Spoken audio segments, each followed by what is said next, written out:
The restaurant was loud with laughter, clinking glasses, and the quiet confidence of people who believed they had made it in life. It was meant to be a celebration, a dinner held in honor of my cousin's latest promotion, but from the moment I sat down, I knew exactly what role I was expected to play.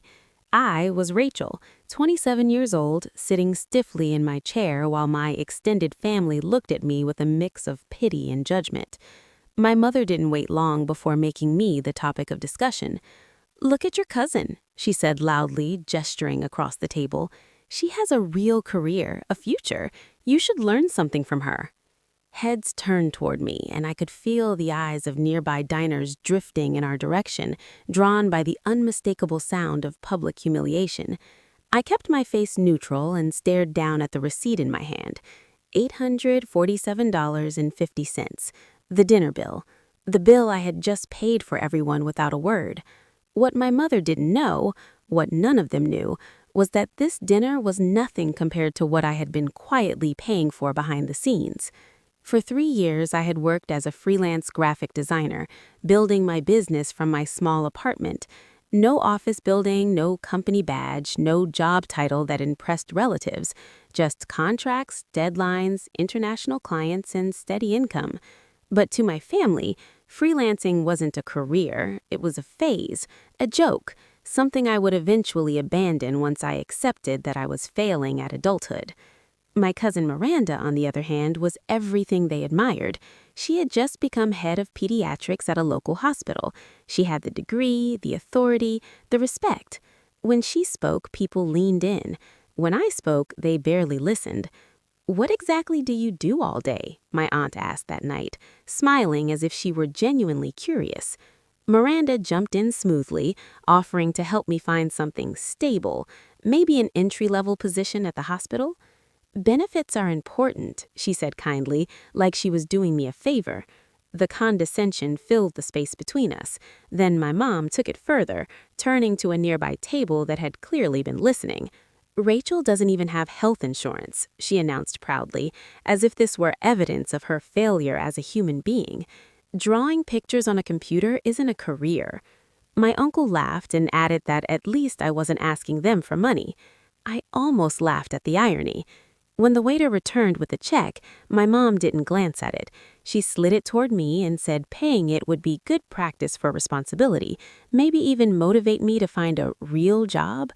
I paid without a word, but something inside me cracked, because my mother had no idea that for the past 8 months, I had been paying her mortgage. After that dinner, the requests started coming more frequently. A week later, she called me with that soft voice she used only when she wanted something. Her car needed repairs, $1,500. She said she knew I probably didn't have it. Maybe I could ask Miranda. I had already been paying her car insurance. I transferred the money anyway. She sounded surprised, then hung up without saying thank you. At the next family gathering, she announced that I couldn't contribute to the family vacation fund because I was still figuring life out. Miranda generously offered to cover my share.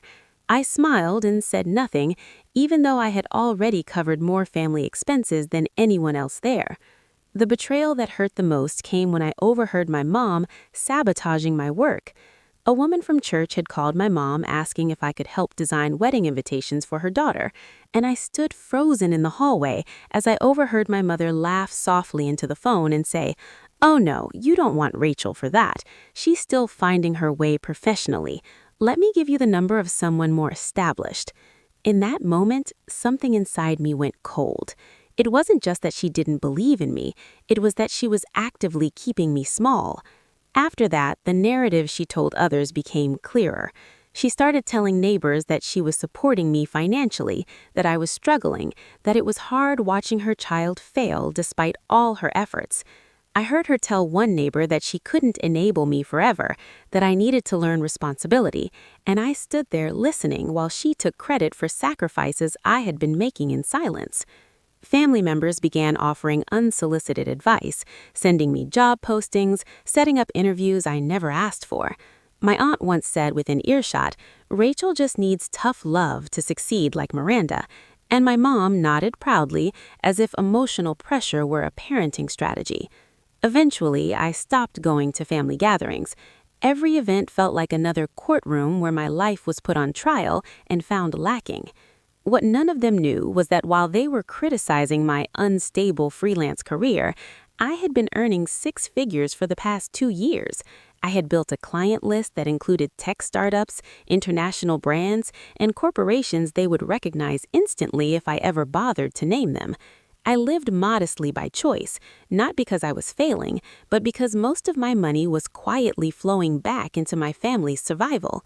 I paid my mom's mortgage automatically every month. I covered utilities when they spiked. I paid her car insurance and dad's medical copays without telling anyone. Because I didn't want gratitude, I wanted peace. The irony was devastating.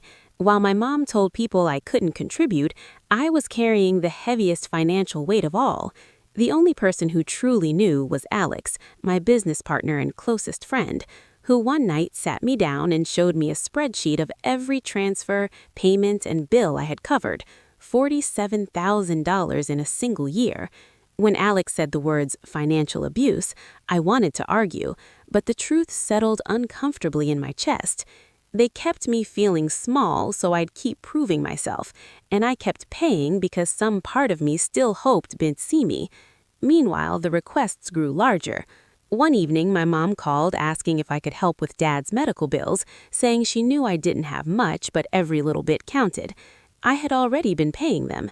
Then came the moment that broke everything. I overheard her telling a neighbor that she was carrying me financially, that I was a burden she bore out of love. I stood there stunned by the realization that I had become invisible in my own generosity. The final straw came at my father's birthday party when my mom announced to the room that it was time to talk about me contributing more to family expenses, as if I hadn't been holding everything together from the shadows. That night, I finally understood something I'd avoided for years. They didn't underestimate me by accident, they needed me small, and for the first time, I decided to stop protecting their illusion.